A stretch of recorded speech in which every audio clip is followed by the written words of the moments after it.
Salut, c'est Sébastien et bienvenue dans cette nouvelle vidéo sur Liberté Digitale. Je ne vais pas vous faire perdre votre temps avec une intro trop longue et sans intérêt.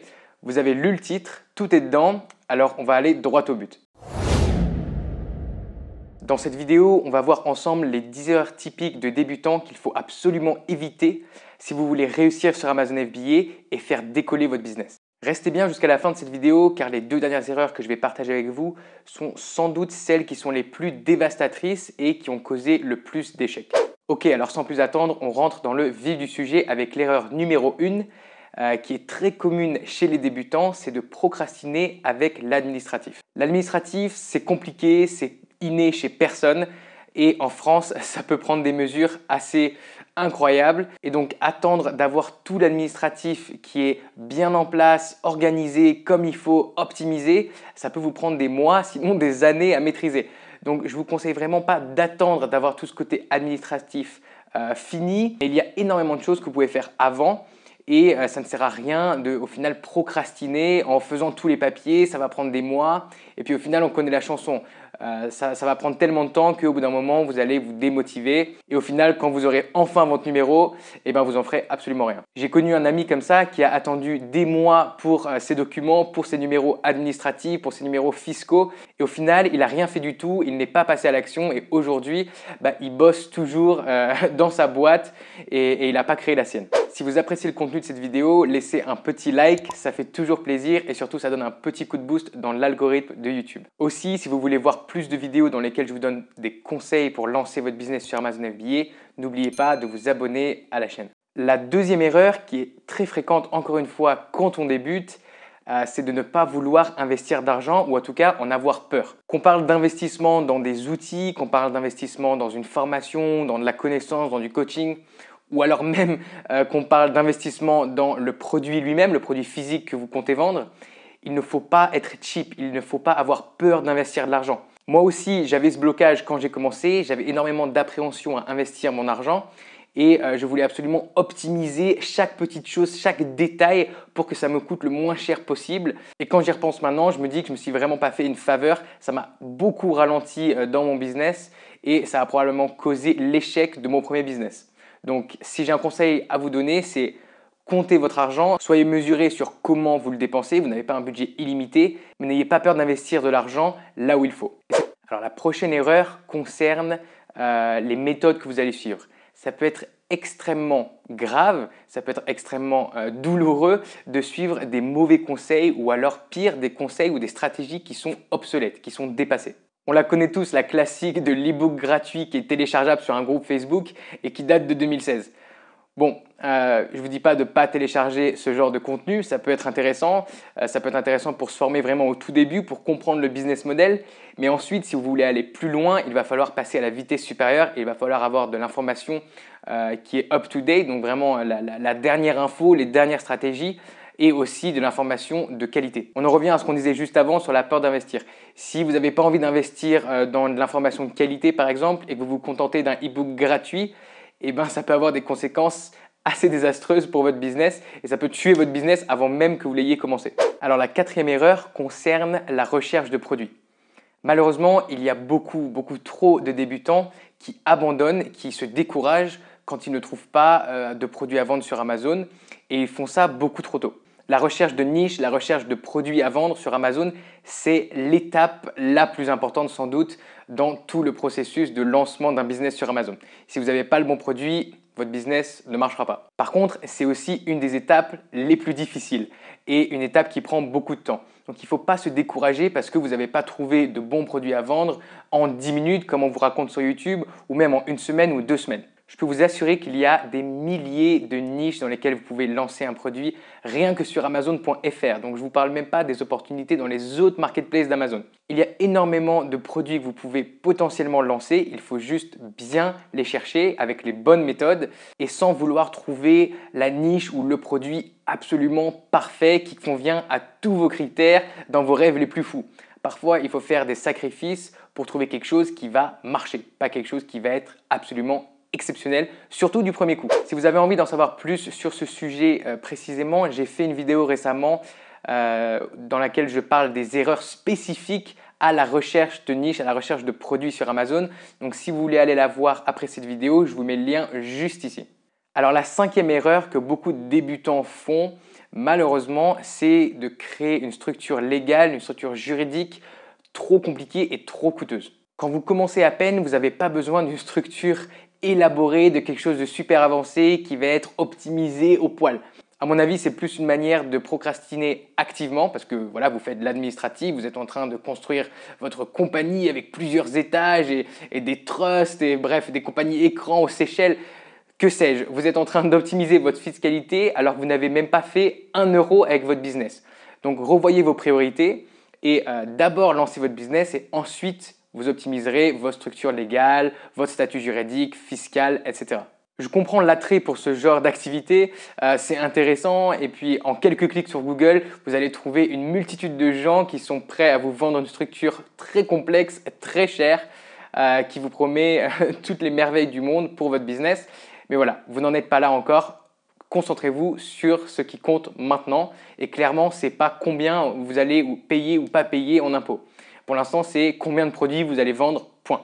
Alors, pour la sixième erreur, on revient à la recherche de produits ou plutôt au choix du produit cette fois-ci. Et donc, la sixième erreur, c'est de se lancer sur un produit trop vite sans avoir vérifié toutes les données.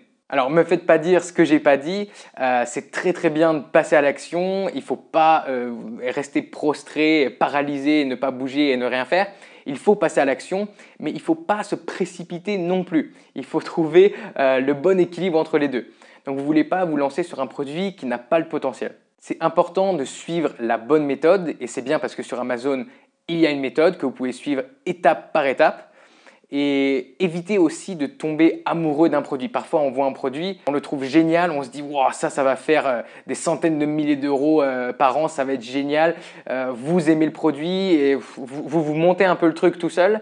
Et au final, vous vous détachez de la réalité, vous vous détachez de l'analyse rationnelle des données et ça peut conduire à un produit qui au final va faire un gros flop. Donc quand vous trouvez un produit, ne vous excitez pas trop vite, soyez patient, continuez d'analyser le marché et suivez toutes les étapes sans en sauter une. L'erreur d'après et qui bloque beaucoup de gens, c'est exactement l'inverse de la précédente, c'est-à-dire que ici, vous allez rester prostré, vous allez être paralysé. En anglais, on appelle ça analysis paralysis, c'est-à-dire que vous allez suranalyser absolument tout et en fait, vous allez procrastiner, vous n'allez pas avancer et vous n'allez jamais vous lancer. Juste parce qu'au final, vous avez peur, vous n'avez pas la confiance de continuer d'avancer dans le processus. Souvent et bizarrement, on se paralyse au moment où il faut commencer à dépenser de l'argent. Donc il y a beaucoup de gens qui vont trouver des raisons plus ou moins rationnelles d'ailleurs, pour rester bloqués à une étape et pour pas commencer à dépenser de l'argent, pour pas vraiment commencer en fait. Ils vont rester à l'étape de l'analyse, voilà, ils vont rester là, ils vont être bloqués. Après quelques mois dans cette situation de paralysie, l'opportunité va finir par disparaître et vous allez vous dire « Ah bah j'ai bien fait de pas me lancer, regarde maintenant il n'y a plus d'opportunité, j'ai bien fait d'analyser comme ça ». Eh bien non, parce qu'au final, si vous vous étiez lancé, maintenant votre produit, ça se trouve, il serait numéro 1 des ventes et vous aurez un business qui tourne. Donc pour éviter ça, je vous recommande d'établir des objectifs précis avec une deadline que vous vous engagez à respecter. Comme ça, vous évitez ce genre de paralysie. Ok, maintenant on passe à l'erreur numéro 8. Et celle-là, elle peut faire très mal. On commence à rentrer dans les erreurs qui ne pardonnent pas. Ne pas commander assez d'échantillons pour vos produits. Si vous ne commandez pas assez d'échantillons, et que vous en recevez par exemple que 1 ou 2, ça va être très compliqué d'avoir une certitude sur la qualité de votre produit. Et ce qui peut se passer, la pire chose qui puisse se passer, c'est que vous allez voir l'échantillon, vous allez vous dire « Ok, je commande ». Vous allez passer une commande de plusieurs centaines d'unités, vous allez l'envoyer à Amazon et là, la qualité va être absolument horrible. Tout le monde va détester votre produit et vous allez juste perdre tout votre argent. Donc on revient un petit peu à ce qu'on disait tout à l'heure sur la peur d'investir de l'argent. Cette étape-là, la commande d'échantillons, la commande de samples, c'est vraiment pas une étape sur laquelle vous voulez économiser de l'argent. C'est un énorme risque et je vous déconseille fortement de faire ça. En général, il faut viser au minima 3, 4, voire 5 samples que vous allez commander auprès de différentes usines pour tester la qualité du produit. Vous serez assez surpris parfois de la différence de qualité d'une usine à l'autre. Donc vraiment, ça vaut le coup de faire vos recherches et d'investir un petit peu d'argent à cette étape-là pour être sûr d'avoir le meilleur produit. Alors une fois que vous avez trouvé le bon produit parmi tous les samples, une erreur que beaucoup de débutants font, c'est qu'ils ne commandent pas assez de stock. Et ça peut être catastrophique car si vous n'avez pas assez de stock, vous allez être en rupture de stock après quelques jours ou peut-être quelques semaines sur Amazon. Et ça va détruire tous les efforts que vous aurez fait pour ranker votre produit, c'est-à-dire pour placer votre produit dans les résultats de recherche d'Amazon. C'est ce qu'on essaye de faire, c'est d'avoir notre produit qui est numéro 1, numéro 2 pour un mot-clé donné. Et Amazon prend en compte plusieurs statistiques, plusieurs données pour savoir quel produit mettre dans quel ordre dans les résultats de recherche. Et donc un produit qui est en rupture de stock, ça envoie un très très mauvais signal dans l'algorithme d'Amazon.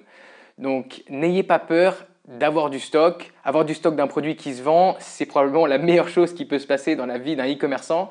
Je vous conseille d'utiliser des outils comme Jungle Scout, comme Helium 10 pour estimer la demande à l'avance et pour estimer du coup avec précision combien d'unités vous pensez vendre par jour et commander le nombre d'unités nécessaires. L'erreur numéro 10 que la plupart des débutants font, c'est qu'ils vont se lancer sur Amazon FBA avec un budget bien trop faible. Malheureusement, cette erreur est encouragée par des gourous et des formateurs sans scrupules qui veulent absolument vous vendre une formation en vous cachant le montant nécessaire qu'il faut pour se lancer correctement sur Amazon FBA. Lancer un business e-commerce, lancer un business sur Amazon FBA, c'est extrêmement rentable et ça a le potentiel de vous rendre libre. Par contre, il faut un capital de départ, il faut investir. C'est insensé de dire qu'on peut se lancer et réussir très rapidement avec quelques centaines d'euros d'investissement. Pour moi, ce n'est vraiment pas une théorie qui tient la route. Si vous voulez en apprendre plus sur le budget minimum nécessaire au lancement d'un business sur Amazon FBA, j'ai fait une vidéo que je vous mets en lien juste ici, que vous pouvez aller voir, dans laquelle j'ai détaillé tous les coûts qu'il va falloir prendre en compte et je vous donne une fourchette du budget minimum pour se lancer. Ah oui, et la 11e erreur, en bonus, elle est cadeau celle-là, c'est de s'entêter avec un produit qui ne fonctionne pas. Malheureusement, si vous lancez un produit et que ça ne marche pas, vous allez perdre plus de temps et d'argent à essayer de le faire marcher, à vous entêter avec. C'est comme les jouets pour enfants. Le triangle ne rentrera pas dans le cercle. Voilà. Parfois, il faut mieux abandonner et se lancer sur quelque chose d'autre, sur quelque chose qui va être lucratif plutôt que de perdre votre temps. Je vous dis ça d'expérience car malheureusement, c'est ce que j'ai fait quand je ne voulais pas accepter l'échec de mon premier produit sur mon premier business. J'étais dans le déni, je me disais non, ça va marcher, il faut que je change de stratégie, il faut que je change d'approche, bref, il faut que je change tout. J'ai tout changé 10 fois, ça n'a jamais marché pour la simple et bonne raison que le produit était nul. C'était un mauvais produit et la meilleure chose à faire, c'était d'abandonner et de me lancer sur quelque chose d'autre. Finalement, c'est ce que j'ai fait, j'ai pivoté, disons, j'ai abandonné ce produit et j'ai lancé quelque chose de nouveau et ça a marché. Donc mon conseil pour vous, c'est en premier, évitez d'avoir un échec, c'est-à-dire faites vos devoirs, pas comme moi.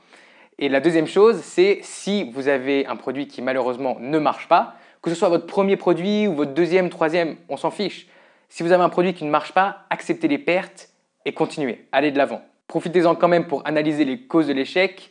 Comme ça, vous ne ferez pas l'erreur 2 fois et vous pourrez ajuster votre stratégie pour votre prochain produit. Cette vidéo touche déjà à sa fin. J'espère que le contenu vous a plu, j'espère que vous aurez appris des choses dans cette vidéo et que ça vous évitera de faire certaines erreurs de débutant quand vous vous lancerez sur Amazon. Maintenant que vous êtes prévenu, il n'y a plus d'excuses. N'oubliez pas de vous abonner à la chaîne juste en dessous.